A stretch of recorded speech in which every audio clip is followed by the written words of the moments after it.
Save the people of that generation. Like we see during the time of Jonah, God talked to the Ninevites and told them about the danger that is about to befall them and told them what they had to do. So they did it and they were saved. In our age, Jesus has come in another person, in a nature of you who is in agony. So, and he is revealing his agony to us and showing us that it is by adoring his blood and making reparation that we are going to save ourselves from the generation in which we are born. So we need to learn to adore the blood. Now I'm going to give the next thing is the historical background on the origin of the devotion. So I'm going to go to a little history on how this devotion began. The devotion was planned in the mind of God for a very long time. I say that it did not just begin now, but God planned it. It was around 1978. Precious God of Jesus Christ. I know the Gary to get this night. It's going to be very terrible. Please, can we stand up? Stand up. You need to listen to this. Those who are moderating the program need to go around so that there's something that happens in the monastery. One of the monks, Macarius is an old man and a monk, and as well an abbot. An abbot is like the superior of the monks. God wanted to show him what is happening to his brothers during their quiet, when they are in prayer. So, they have been suffering the influence of the devil.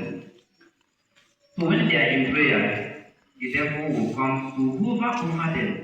And before you know it, the brothers will begin to doze and sleep. So God opened the eyes of this old man.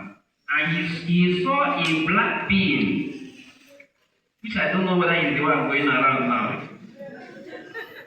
He saw a black being going from one place to another. If the black being points his finger on the eye of a particular man, the person begins to do like this. If you point his finger the mouth of the particular brother, see the brother yawning. Immune from the attack of the devil. That's what it is. So when you notice the weakness of the body is affecting you, do what?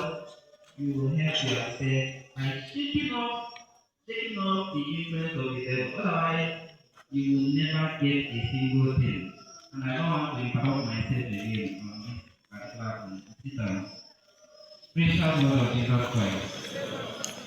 So the journey of the devotion to the precious Lord began in 1978. 1978. That was when the journey began. It was at this moment on a Sunday, during the New Yam Festival. The Block Rosary children then were on their procession. Then there was this masquerade festival that was going on in this town where we are now.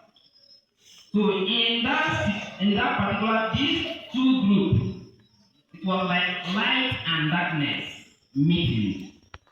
So there was a serious clash. Song of consolation.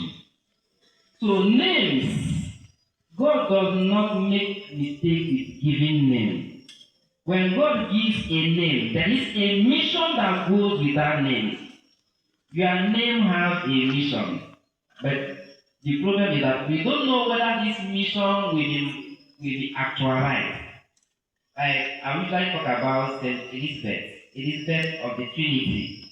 Elizabeth, that name means house of God. House of God. So Elizabeth made herself the home of the Trinity. She used to call the Holy Trinity my crib, because she and the Trinity live like brother and sister in her soul. So she actualized the meaning of her name. Just like we see Barnabas, born in 1978, and was given the name Barnabas, son of consolation, because he is the one to bring consolation to his people and to the entire world. This is the mission given to him. When they were giving him that name, nobody knew that something of this nature will come to be. But Jesus later called him by that name, Barnabas. Console me. That is, son of consolation. It is time for you to render your mission. It is time for you to render the mission of consolation you were born to execute. Praise the God of Jesus Christ. So he began the mission. Very tender, he started that work. So he joined the Brock Rosary as a small boy, going for Brock Rosary. But because of this up and down on seriousness, because of the effect of the Ebola cult, it was like Brock Rosary was completely closed down for a number of years. Showed him all the agony he suffered, the pains he underwent because of the world, and asked him to console him and to make his will known to the world, as he is leading him, introducing him into this mission that he's going to spread it all over the world. Barnabas, all this while, Barnabas did not say anything. Jesus came the first day. He was dumbfounded. He couldn't know what to say. The second day, 6th of July 1995, Jesus came. After talking to him, he did not say anything. The third day, on 7th, he came again and asked him, Barnabas, why can't you answer my call? Is this agony of mine not touching you? I want to choose you if you can answer my call. I want to choose you as an instrument that will bring about the reign of peace in the world. After speaking, that particular day, the voice of Jesus really pierced his heart. If you read the message, you see that after hearing him, my heart melted. I wept. As I was reading, I told him, agonizing Jesus, I will console you. Agonizing Jesus, I will do whatever you have told me to do. He was crying and saying this.